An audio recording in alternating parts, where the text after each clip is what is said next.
ada orangnya tuh, Mon. Ya itu yang gue maksud. Kayaknya 2 orang. Yang satu pasti Pak Kosan ya. Pasti. Yang satu lagi pasti hantu wanita yang teriak tadi. Betul. Hantu dalam selimut.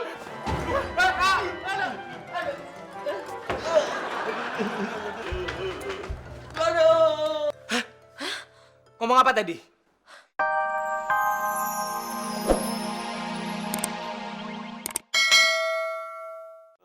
Jangan-jangan dia udah tahu rencana kita kali.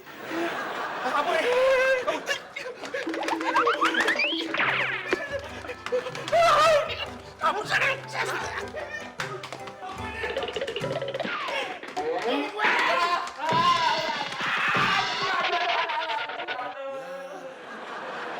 lagi. Masa dia 2 kali, gue cuma jatuh sekali? Nggak solider namanya. Kenapa nggak solider dah?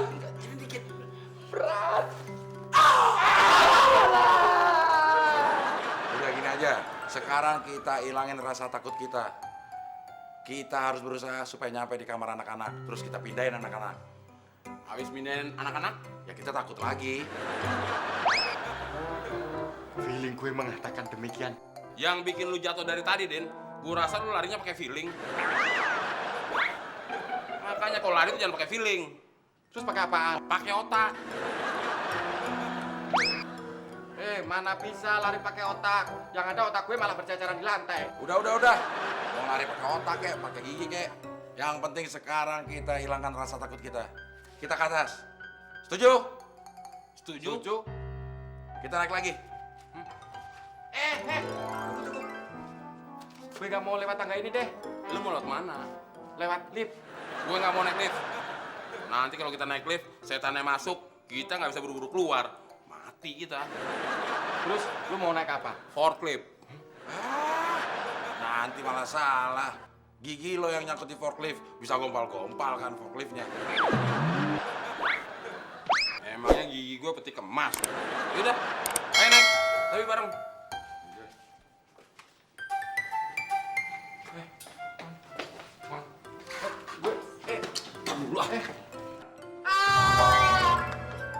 Suara itu lagi. Kabur. Stop. Itu suara gue. Tunggu bentar.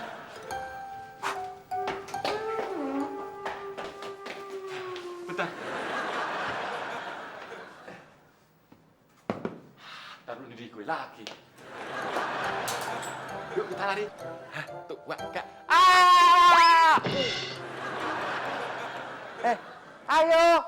Ayo tibarin gue. Kok gak pada jatuh sih? Ayo dong. Apa tuh orang? Tahu?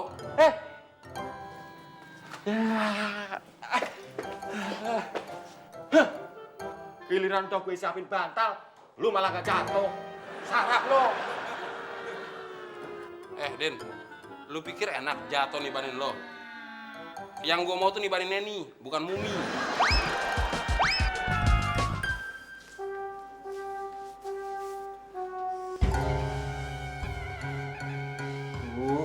Gawat nih. Gak bisa tidur lagi.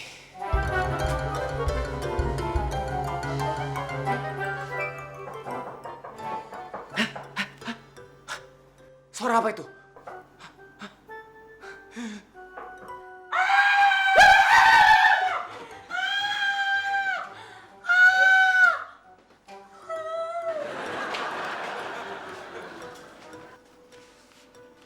Pak kosannya mana ya, Mon?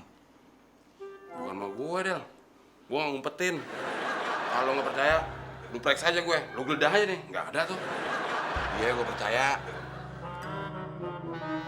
Del, lu perhatiin tuh selimut yang ada di atas ranjang. Iya, berapa harga itu, Mon ya? Harganya, bukan itu yang diperhatiin. Terus apanya? Mereknya. Ya sama aja. Tapi kayaknya ada orangnya tuh, Mon. Ya itu yang gue maksud. Kayaknya 2 orang. Yang satu pasti Pak Kosan ya. Pasti. Yang satu lagi? Pasti hantu wanita yang teriak tadi. Betul. Hantu dalam selimut.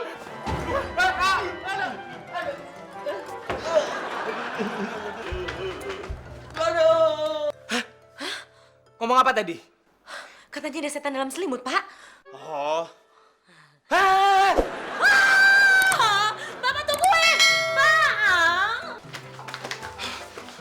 Ini benar-benar paranoid, Mon. Asli lo paranoid. Siapa yang paranoid? Ya lo kampret. Orang yang di dalam selimut itu Pak Kosan sama Neni, lo bilang Pak Kosan sama hantu. Ya udah, biar nggak paranoid. Ngomongnya gue balik. Pak hantu mah kosan. Itu namanya bukan paranoid. Emang otak lo aja ngebalik. Tapi yang di dalam selimut sama Pak Kosan? Hah? Neni! Hah? Kalian jangan punya pikiran kotor ya. Saya sama ini tidak melakukan apa-apa. Ngerti kalian? Kita nggak ngomongin masalah Pak Kosan berduaan sama Neni di kamar kok. Iya Pak. Yang kita omongin itu masalah Pak kosan sama Neni dalam satu selimut. Itu juga kita ngomongin selimutnya. Bukan isinya. Pembicaraan masalah isi menyusul. Terserah kalian mau ngomong apa. Yang jelas saya sama Neni tidak melakukan hal-hal yang tidak baik. Mengerti kalian? Tahu, lagian ya, gue itu cuma nemenin Pak Kosan doang biar nggak diganggu sama setan ya Pak ya. Papa Neni. Lagian kenapa kalian bisa masuk ke kamar saya tiba-tiba? Ketakutan, Pak. Iya Pak. Orang saya tadi dengar teriakan seorang wanita. Hah? Yang bener, Mon? Bener, kalau nggak percaya, tanya aja Abdel. Beneran Del? Bener, kalau nggak percaya tanya aja Udin. Udin. Si Udin mana? Wah, jangan-jangan kececer si Udin. Din! Din!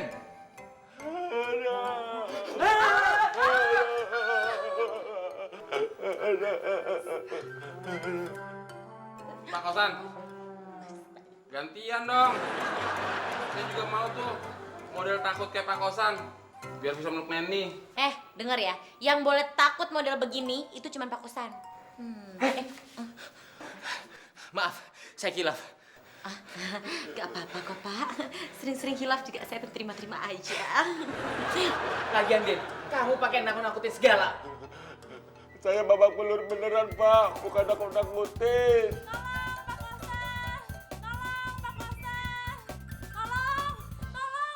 Itu suaranya lagi, Pak.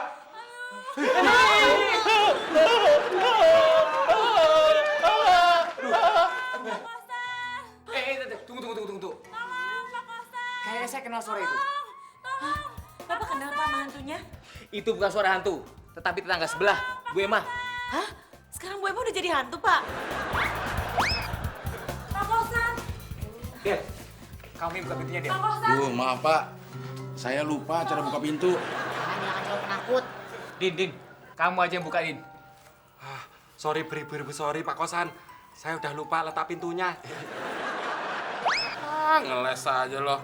Bilang aja takut. Telepon aja, Pak, yang bukain pintunya. Pasti hantunya nggak marah. Oh iya, Mon.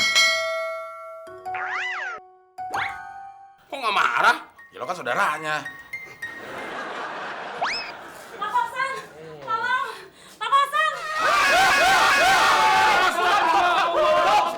Stop. Ini Bu Emma. Pak, maaf ya Pak. Saya ngumpet di sini dulu ya Pak. Saya habis berantem sama suami saya Pak. Saya tadi dipukulin Pak. Saya tadi lompat pagar Pak. Saya kabur ke sini. Maaf ya Pak. Saya lompat tadi pakai kaki kiri duluan. Kakinya nggak nginjek tanah lo. Bohong lo Del. Bohong apaan? Tadi gue bilang apa? Nggak nginjek tanah. Ya bener tuh, lihat tuh. Dia nggak nginjek tanah, orang dia nginjek sendal. Maaf, Bu Emma. Saya mau nanya. Apa suara teriakan-teriakan sama nangis-nangis tadi itu suaranya Bu Emma? Iya Din, tadi saya berantem di kamar lantai atas. Oh, berarti tadi suaranya Bu Emma. Jantung saya mau copot. Lah, emangnya kenapa pada takut dengan suara saya? Gini loh, Bu Emma. Kami kira tadi ada hantu wanita korban kecelakaan. Soalnya darahnya disiram pakai air jeruk sama temon. Oh, korban kecelakaan yang di perempatan jalan itu? Iya. Loh, itu mah teman senam saya, Sesmeli. Dia nggak meninggal kok, lukanya cuma sedikit. Cuma di lengan dan di kaki. Oh, nggak mungkin ya. Orang darahnya berlumuran kok. Itu bukan darah. Dia itu lagi bawa sirup. Sirupnya pecah waktu tabrakan tadi siang. Bete, nggak seru nih, apa-apaan nih, nggak ada setannya begini. Nen, nggak Kagak ada setannya kok marah-marah. Ya jelas lah, Pak kosan jadi nggak takut lagi terus nggak bisa peluk Neni deh. Oh, minta dipeluk.